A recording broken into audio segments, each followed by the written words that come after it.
Hello, sixth grade mathematicians. Here we are, chapter 10, lesson 3. We are talking about surface area of rectangular prisms. So you need to have your book open to 763, and we are going to get started right away. So chapter 10, not chapter 3. All right, chapter 10, lesson 3 begins right here. We're going to start a little bit of vocabulary startup.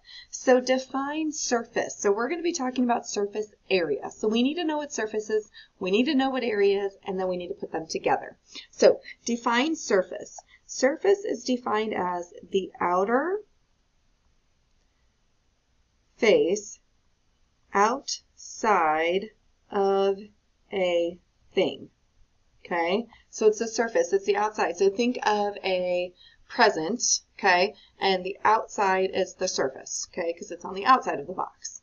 So what's the area? Well, we've already worked on area, but area is the number of closed units needed to cover, that's the key word, to cover the surface of a closed figure.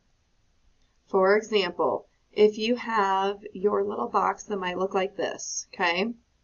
So you're talking about this area right here. Here's the surface, it's on the outside, but you're talking about the area outside of the box. So you could also be talking about this outside the box. See how it's different areas outside of that prism, okay? So what is surface area? Well, obviously, it would be the sum of the areas of the surfaces. So it's just adding up all of the areas of each of those surfaces of each side. So best example, easiest example to think of surface area. Think of wrapping a present. Okay, now I'm going to let you in on a little insight before we move on. Here it is. Okay, Mrs. Horner is phenomenal at wrapping presents. It's a true story. Not only do they look good, but I also know how much wrapping paper to use. So when I take a present for my kids usually, or my husband, I can set it out, I can kind of maneuver it, and then I clip, and I literally usually only have to clip once. When I don't, I get kind of irritated because obviously I want to make sure all of my sides are covered because I don't want to give the present away if it's not covered. Now, here's what's funny, and keep this in mind. Make sure you're listening. Mr. Horner, terrible at wrapping presents. I mean, I'm talking about he has to use chunks of paper, and it's like slapped on every side. So whenever I get a present, I usually know what it is before I even open it because A, it's the whole surface area is never covered, so there's usually like big sections that are missing. And B, he doesn't put things in boxes, so if it's like a coffee mug, he'll literally try to wrap the coffee mug. Notice he will still mess up on wrapping the area of the coffee mug. Well, he'll have to cut like 5 different pieces and glue that and like tape them all together. He's terrible at it. So surface area, think of wrapping a present. You want it completely covered because you don't want to give any of it away. All right, so that's the start of it. You're going to hear me talk about surface area a lot and Mr. Horner and his terrible wrapping skills. All right, so let's talk about what surface area looks like. Here it is. Surface area in words. The surface area, SA, of a rectangular prism with a length and a width and a height is the sum of the areas of the faces. So here is your formula for surface area of a rectangular prism. Here's a rectangular prism. You're going to have 2 times your length times your height, 2 times your length times your width, and then 2 times your height times your width. So think about it. If you have height, width, and length, you're going to multiply your height with your width, you're going to multiply your height with your length, and then you're going to multiply your width and your length so that every single one of them is being multiplied by one another. Okay? But then you're going to double each of those because you have 2 sides in a rectangular prism. So take a look at this. So notice here, see, I love this picture. Notice this green. Here's your front and here's your back. Now when you look at this, you see that if you're looking at this, here's your length, and then this is your height. So here's your front and here's your back right here, okay, the nice green. Then when you take a look at the top, okay, it looks like your length and your width, and the bottom, you'll notice that that is in the purple, okay, and then the sides is your height and your length. Hence, you have to multiply everything twice. So you can multiply them once and then just multiply by 2. All right. So we're going to jump down here and we're going to do some practice. If you want to look at this example, feel free, but we're going to jump right on in here because these are nets. And what a net is, and I love nets for this reason, a net shows that a rectangular prism has 6 faces. The faces can be grouped as 3 pairs of congruent sides. These colors indicate which faces are what. So take a look. So this and this are going to be the exact same. So when we fold it up, it will make a rectangular prism. So now we're going to find the surface area of each of these. So make sure you have a calculator, and let's get started. We're going to take a look at the green. So take a look right here. So notice that this side is 15 and this side is 10, which means I'm going to take 15 times 10, and you have to write these down. 15 times 10 is 150. Now, with nets, here's what I love to do. I like to write the number inside, and I'm going to write it on this side as well because that means that I have the top and the bottom, or it could be the front and the back or the side and side, doesn't matter, but I have 2 of the same. So I have 150 area, that's my area of each of those green sections, okay? Then the next part is we're going to take a look at the blue. So we're going to take a look at the blue right here.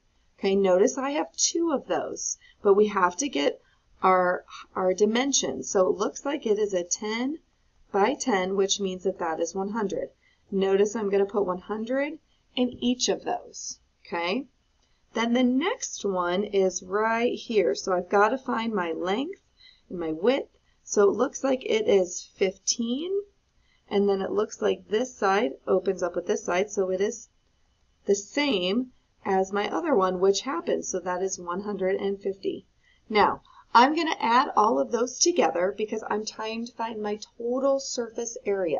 It's not just the area of one section, it is the total surface area because it is a 3D shape. So therefore, I'm going to add 150 plus 150 plus 150 plus 150 plus 100 plus 100. So 150 plus 150 is 300. 300 plus another 300 is 600. 600 plus 200 is 800. So I have 800, and what is it labeled? Inches squared, because you're talking area. 800 inches squared. Okay, so now that we know that, let's take a look at the next page. So just move on over. All right, find surface area. Now we're going to use, since we don't have a net, we are going to use, whoops, hang on. The whole thing moved on me for a second. Oh, there we go. Let's get it back to size. There we go. We're going to lock that in place. There we go, so I can just make it nice and big. Okay, so now we're going to use the surface area formula. 2 length times height plus 2 length times width plus 2 height times width. So we might not be given a net, rather we're just going to be given this prism. So take a look at this. We're going to look at number 3 together. Okay, we're going to look at number 3 together. So here we go. This is your, this right here is your length. So go ahead and put an L there. Okay, this right here is your width. How far does it go back? And then how high it goes up, this is your height. So now we have them labeled, and let's just plug them in. So we're going to do the front and the back. So the front and the back is going to be our 7 times our 6. So 7 times 6 is 42. And then 42 times 2 is 84. So notice I'm multiplying it by 2. Okay. The next one, we're going to do the top and the bottom. So here's the bottom dimensions. It is 7 and 4.8. And when you take 7 and 4.8 and multiply them together and then multiply it by 2, you get 67.2. And now we're going to do the sides. I keep trying to switch colors. We're going to do the sides right here. okay, which looks like it is 4.8, and whatever one we haven't multiplied with 4.8 yet. So see how 7 gets multiplied by both.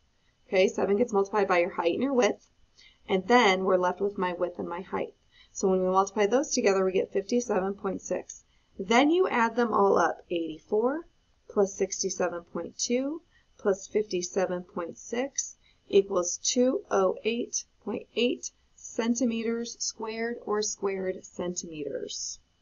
Okay, next we're going to take a look at this bottom one together. So here we go. It says find the surface area of the rectangular prism. So remember, it is 2 length times width plus 2 length times height plus 2 width times height. Can those be flip-flopped? Absolutely. It does not matter. All I know is that I'm going to multiply every single number with another number until they're all multiplied together. So let's start off with this. 2, let's start off with 3. So I know that I need to multiply 3 times 4, and I know that I need to multiply my 3 times my 2.